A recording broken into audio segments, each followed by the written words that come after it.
I'm assuming, Chris, your yeah, I'm all right, had to do with last night's basketball endeavors that we saw on the worldwide leader in sports, having nothing to do with the draft lottery, where Anderson Varejao, as predicted, looked completely lost.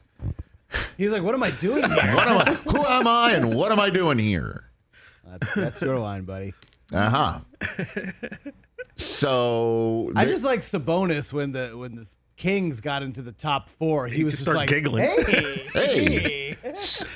Everything Sacramento. Everything looked copacetic for your Celtics, certainly in the first half of that game last night. And certainly without Marcus Smart, who was out due to injury, and then we learned Al Horford's out due to health and safety protocols, which is the version the NBA and many sports leagues use involving COVID-19.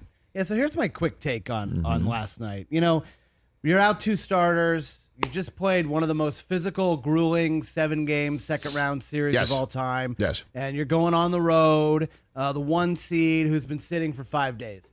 You're not expecting to win game 1, okay? So the fact, the big overall scheme of things, you lose game 1, that's fine. We were kind of expecting it. Lost game 1 against Milwaukee. We're lucky to win game 1 against Brooklyn, okay? Worked out fine in those series. But when you look at how they played in the first half, a 13-point lead at one point, an 8-point lead at the half, guys are making shots. You put up 62 points against a really good defense. All right, maybe we can win this one. You know, you're kind of going high register, like maybe we can steal game 1, and suddenly this is a different series. But to just come out in the third quarter like that, 22-2, you know, it's pretty deflating. You think maybe they were just running on adrenaline for the first half, but all things considered, looks like Marcus is going to play game 2, no Al. Much rather have Marcus Smart than Al Horford. I think the Celtics are fine. I'm not going to overreact. I'm not sitting here and saying this. No, I mean, game 1 on the road. Slow down. Yeah, I mean, I'm just giving you my first blush reaction. Of course. So, you know. And then there's the other side of things here, and the Miami Heat. And I guess you could say this series involves 2 of the best players in the NBA who have superstar status that doesn't get it afforded to them enough. Number 0 in your Celtics and Jason Tatum. Yeah. And Jimmy Butler of the Miami Heat. Jimmy Butler of the Miami Heat, 17 of his 41 in the third quarter that, as you just mentioned, flipped the entire script of game 1. And his stat line, 41 points, 9 rebounds, 5 assists, 4 steals, and 3 blocks. That's a day at the office. I mean, man. just a man's game, dude. Yeah. 41, 9, 4, 9, 5, 4, and 3 is incredible. Yeah, shout out to the Sixers for letting him go, Rich. That might be a Powerball. Like 41's the Powerball there, you know? So I'm going to write that down. And without the 41, that's a hell of a superfecta. 9, 5, 4, and 3. Ayo. Jimmy Butler, man. Guy who needed to be separated from his coach just about a month plus ago. They're 15-6 since that moment. And they are really, really good. And then when Jimmy Butler plays like this, they're championship quality. And then there's the other, I mean, the way that they're constructed, as you know, I've liked for quite some time. I have. That's a fact. I have liked them for the mountain for the way that Riles has put this team together. I like how you phrased that. You wouldn't give up anybody for that. I would give up no one for nobody. Certainly said don't break up the bubble team for Giannis.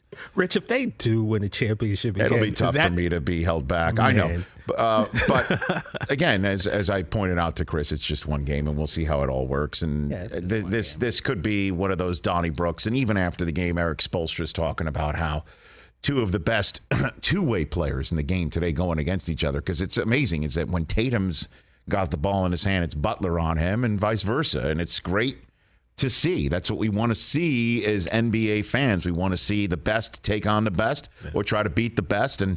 And last night, Butler was that guy. And it didn't feel that way at halftime, but Butler was that guy. And he became that guy. But just the way that this team is constructed, I've said this before. I'll say it again. This guy could play for me. PJ Tucker does all the dirty stuff, man. He does it. He gets the rebound when you need him to. He plays defense when you need him to. Makes those threes.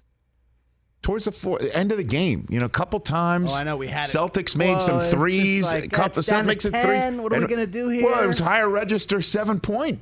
It was, yeah. Moment. Hit a three Seven. And then PJ Tucker hits a three, and it's just like when PJ Tucker hits a three, also.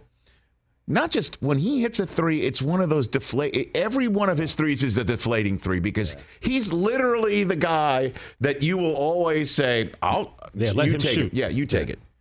Right. If you beat me, I've got to tip my hat. Kind of like Grant Williams. And then he keeps beating you, no matter what team he's on. Yeah.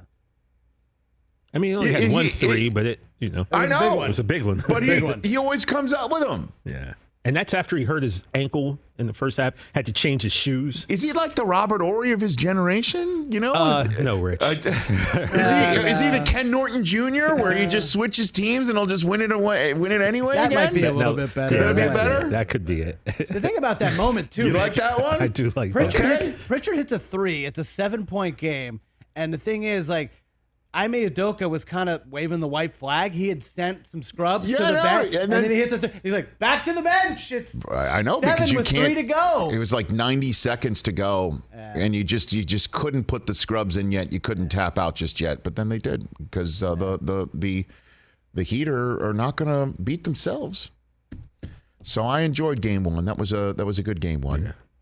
Hey, you watched all the way to the end. Thanks for that. Watch more right here.